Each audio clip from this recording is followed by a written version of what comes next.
ఇక తెలంగాణ ప్రభుత్వం సమర్పించిన కాళేశ్వరం కేబినెట్ మినిట్స్ లో ఏముంది? పీసీ ఘోష్ కమిషన్ ఏం తేల్చింది? మళ్లీ హరీష్ రావు కాళేశ్వరం కమిషన్ ని ఎందుకు కలిశారు? కమిషన్ కి హరీష్ రావు ఇచ్చిన నివేదికలో ఏముంది?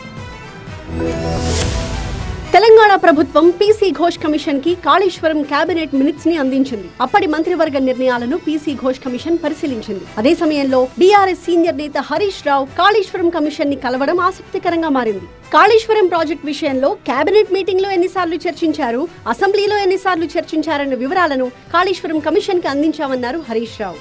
నార్మల్ గా శాసనసభ అనేటువంటిది మొత్తం రాష్ట్రం యొక్క లెజిస్లేచర్ అప్రూవల్ అనేది కేబినెట్ కంటే కూడా ఇంకా ఉత్తమమైనటువంటిది.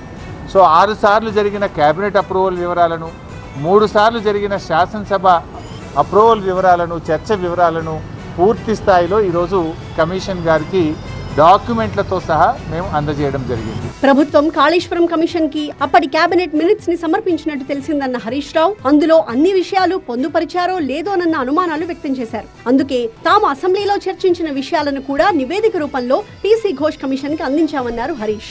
సరే, ప్రభుత్వం మరి కమిషన్కి ఇచ్చిందని పత్రికల్లో చదివాం. ఇచ్చిందా లేదా మాకు తెలియదు. అందులో ఎంతవరకు దాచారు, ఎంతవరకు ఇచ్చారు, వీ డోంట్ నో.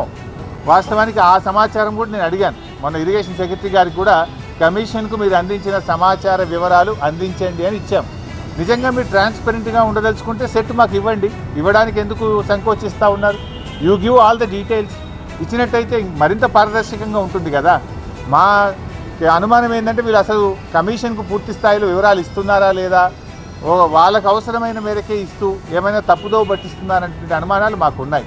అవి నివృత్తి కావాలంటే ఆ కాపీ అంతా మాకు ఇవ్వండి. నేను లేఖ రాశాను, ఇస్తే మంచిది, ఇవ్వకపోయినా పర్వాలేదు. మరోవైపు కాళేశ్వరం కమిషన్ నివేదిక సిద్ధమవుతున్నట్టు సమాచారం. కేసీఆర్, హరీష్ రావు, ఈటెల రాజేందర్ చెప్పిన విషయాలతో పాటు కేబినెట్ మినిట్స్ ని అధ్యయనం చేసింది పీసీ ఘోష్ కమిటీ. ఇప్పుడు కాళేశ్వరం ప్రాజెక్ట్ పై అసెంబ్లీలో 3 సార్లు జరిగిన చర్చని కూడా పరిశీలించి నివేదికలో పొందుపరిచే అవకాశం ఉంది. ఈ నెల చివరిలో ప్రభుత్వానికి పీసీ ఘోష్ కమిషన్ నివేదిక సమర్పించాల్సి ఉంది.